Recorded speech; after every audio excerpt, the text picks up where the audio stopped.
Me remito a las manifestaciones del licenciado N, del doctor Ro, y los gráficos que ha aportado en esta última audiencia el primer perito mencionado, y las fotografías exhibidas en la oportunidad de la declaración del doctor Ro, como a su informe pericial. Solo voy a destacar que es cierto que no hemos podido reconstruir exactamente qué es lo que pasó en este lugar, a la vera de la Ruta 40, a 1 kilómetro del acceso a la localidad de Cuyá. No sabemos exactamente cómo logró el imputado que la víctima detuviera el andar del vehículo en ese lugar.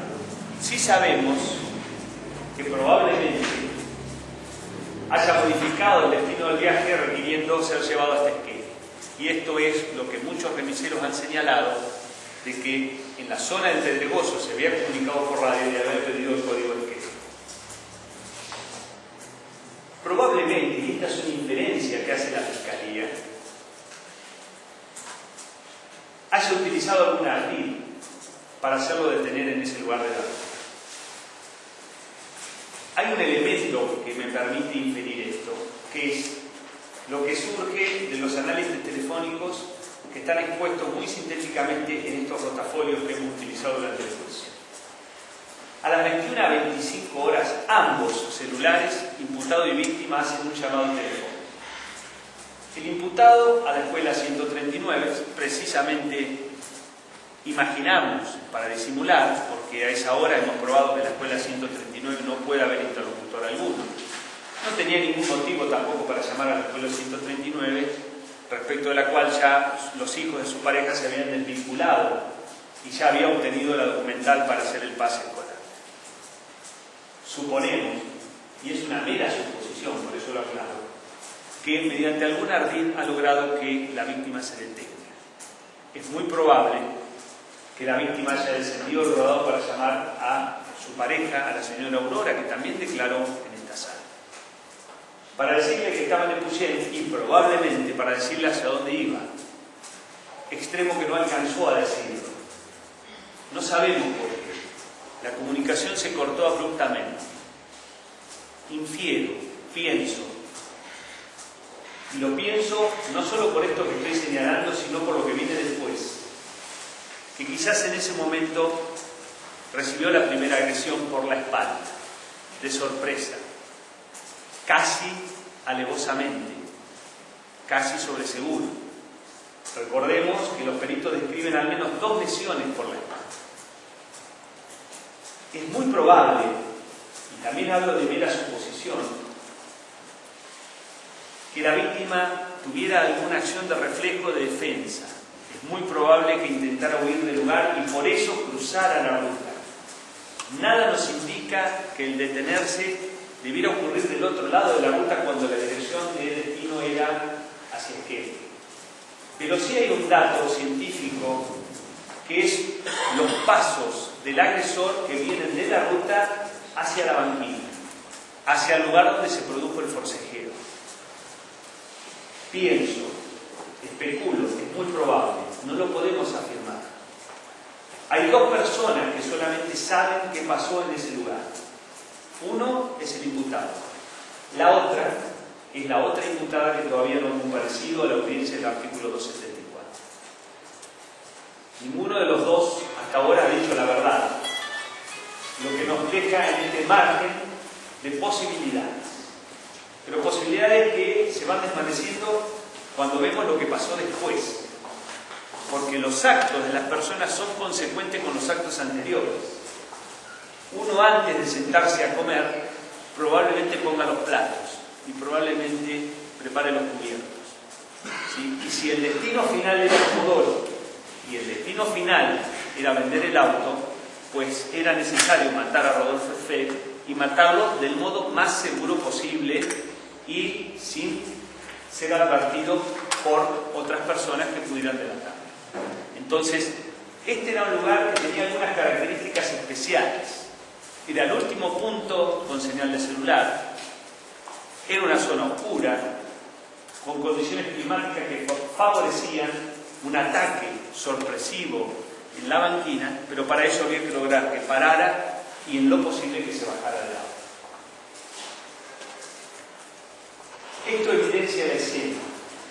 Pasos que ingresan desde la ruta hacia una zona de forcejeo, e indudablemente en esa zona de forcejeo se produjeron la mayoría de las lesiones, incluida, si no fue de las primeras, la lesión mortal, de la cual me ilustró claramente el doctor Berger.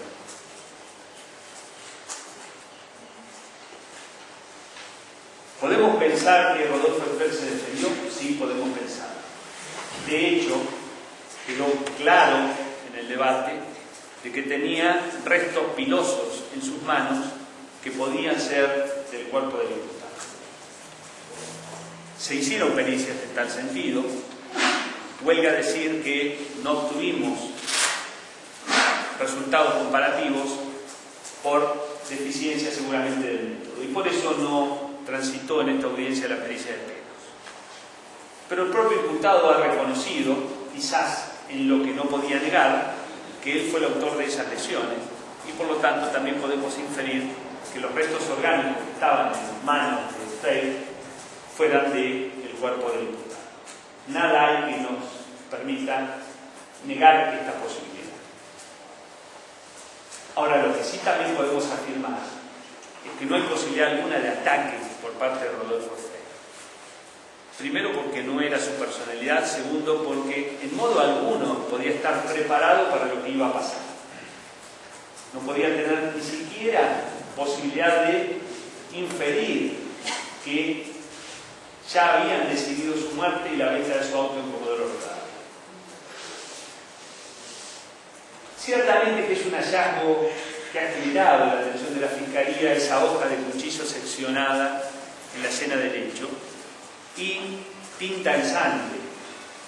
Lamentablemente, el que esté tinta en sangre es algo que advertí en el marco de este debate. No surge del acta que esta hoja estuviera tinta en sangre, pero me animaría a decir que tiene la sangre de Rodolfo Frey.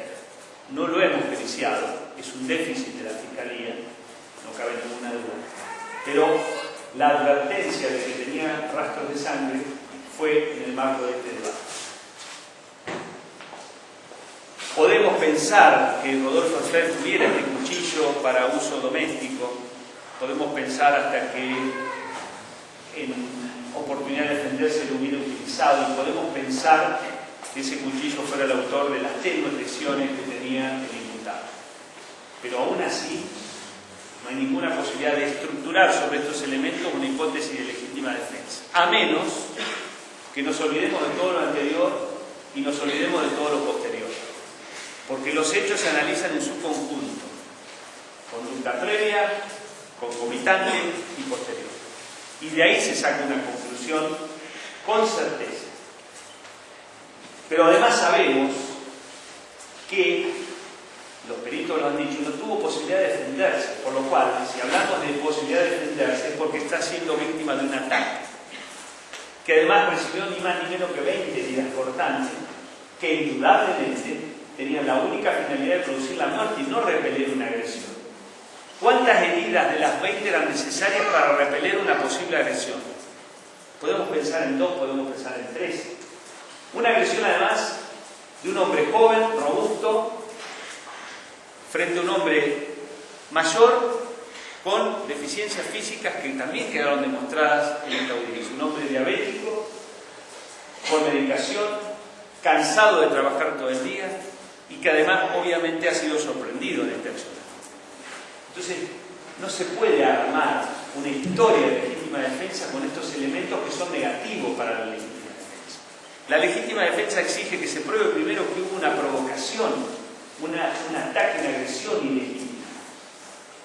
No hay ningún elemento, absolutamente ninguno, que permita inferir que hubo una posibilidad de ataque, y mucho menos, y seguimos hablando de falsedad, que este ataque se haya producido dentro del auto. Un ataque que se manifestó en heridas cortantes, sangrantes, que salpican, que esprayan. No dejó ni una sola gota de sangre dentro del auto, y así lo declaró el licenciado N.